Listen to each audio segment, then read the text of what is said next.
ইংরেজিতে self pronoun বলে একটা প্রোনাউন হয়। সেই প্রোনাউনগুলো সাধারণত দু রকমের হয়, কিন্তু আমরা কনফিউজড হয়ে যাই। আসলে সেলফ প্রোনাউন কাকে বলে সেটা আমাদের একটুখানি জানার দরকার। আমরা অনেক শব্দ শুনি বা অনেক বাক্য শুনি যেখানে বলা হয় my self, himself, herself, ourselves. তো যখন কোনো একটা প্রোনাউনের সাথে এই সেলফ শব্দগুলো জুড়ে যায় তখন তাকে বলা হয় সেলফ প্রোনাউন। এই সেলফ প্রোনাউন আসলে দুই প্রকার। তোমরা বোর্ডে দেখতে পাচ্ছ যে দুই রকম সেলফ প্রোনাউন আছে। একটা হচ্ছে এমফ্যাটিক প্রোনাউন, আর একটা আছে রিফ্লেক্সিভ প্রোনাউন। তো চলো আজকে আমরা এই এমফ্যাটিক এবং রিফ্লেক্সিভ প্রোনাউন সম্বন্ধে জেনে নিই।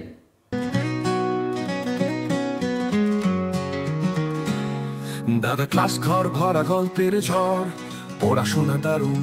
ওয়েলকাম টু দাদার ক্লাস ঘর, সহজে ইংরেজি শেখার একটা বেস্ট প্ল্যাটফর্ম। তো আমরা প্রথমে জানি যে এই এমফ্যাটিক প্রোনাউন আসলে তার বাংলাটা কি। দেখো, এমফ্যাটিক শব্দের অর্থ হচ্ছে জোর দেওয়া। জোর অর্থাৎ আমি নিজেই কাজটা করেছি, নোবডি, আমি নিজেই কাজটা করেছি, সে নিজেই কাজটা সেটা দেখেছে। তার মানে যখন আমরা কোনো একটা কাজের উপর ফোকাস ফেলি যে কাজটা করেছে তার উপর, অর্থাৎ সেটা নাউন হতে পারে, সেটা প্রোনাউন হতে পারে। যেমন রাম নিজেই দেখেছে, তাহলে রাম হ্যাজ সিন হিমসেলফ। তাহলে এই যে বাক্যগুলো যখন জোর দেওয়া অর্থে ব্যবহার করা হয় তখন তাকে বলা হয় এমফ্যাটিক প্রোনাউন। এটুকু আশা করছি বুঝতে পেরেছো। তাহলে দেখো, এমফ্যাটিক প্রোনাউন হতে গেলে প্রথম ক্রাইটেরিয়া হচ্ছে সে কি করবে, নাউন বা প্রোনাউনের উপর জোর দেবে। নাউন বা প্রোনাউনের উপর সে জোর ক্রিয়েট করবে, মানে স্ট্রেস ক্রিয়েট করবে। এরপরে বলছে যে সাবজেক্ট এবং অবজেক্ট এই দুটো কিন্তু আলাদা। এখানে খেয়াল করো, একটা এক্সাম্পল আছে, he subject, he has done it object. তাহলে সাবজেক্ট এবং অবজেক্ট এই দুটো কিন্তু আলাদা আলাদা জিনিস। আর একটা কথা বলে রাখি, এই এমফ্যাটিক প্রোনাউন এবং রিফ্লেক্সিভ প্রোনাউনের ভয়েস চেঞ্জ কিভাবে করতে হয় সেটা আমি অবশ্যই দেখাবো। অবশ্যই জুড়ে থাকবে এই ভিডিওর শেষে, কারণ আমি লাস্টে এই ভয়েস চেঞ্জটাও দেখিয়ে দেব। এটা তোমাদের এক্সট্রা পাওনা। তাহলে এখানে সাবজেক্ট এবং অবজেক্ট এই দুটো আলাদা আলাদা বিষয়।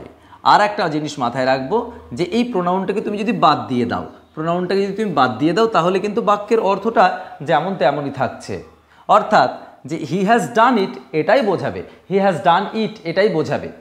কিন্তু যখন রিফ্লেক্সিভ প্রোনাউন হয় তখন কিন্তু এই জিনিসটা হয় না। রিফ্লেক্সিভ প্রোনাউনের ক্ষেত্রে কিন্তু সম্পূর্ণ বিষয়টা আলাদা।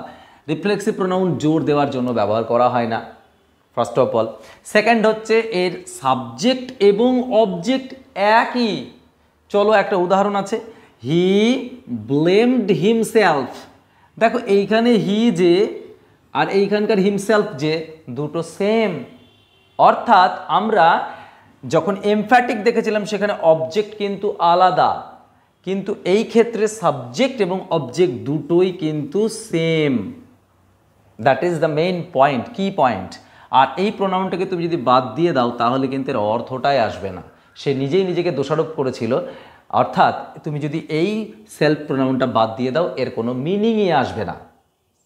আশা করছি এই ডিফারেন্সটুকু তোমরা বুঝতে পেরেছো যে সেলফ প্রোনাউন দুই প্রকার, এমফ্যাটিক আর রিফ্লেক্সিভ। আর একটা কথা বলে রাখি যে দেখো, সমস্ত গ্রামার বইগুলোতে না, একটা গ্রামার বই সব কিছু ভালো তুমি পাবে না। কোনোটাই এটা ভালো তো কোনোটাই ওটা ভালো। তো আমি এইটা পেয়েছি একটা তুলসীর বই থেকে। তোমরা চাইলে অবশ্যই বই কিন্তু বিভিন্ন বই ট্রাই করে দেখতে পারো। চলো এবার আমি বলেছিলাম এই ভিডিওর লাস্ট পর্যন্ত দেখতে, কারণ আমি দেখাবো এই রিফ্লেক্সিভ প্রোনাউন বা এমফ্যাটিক প্রোনাউনের উপর আমরা ভয়েস চেঞ্জ কিভাবে করব। Let's get started.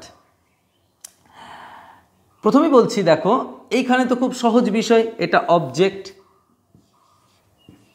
It has আছে যেহেতু ইট হ্যাজ, এবার একটা বিন আসবে। তোমরা জানো নিশ্চয়ই ভয়েস চেঞ্জের রুলস।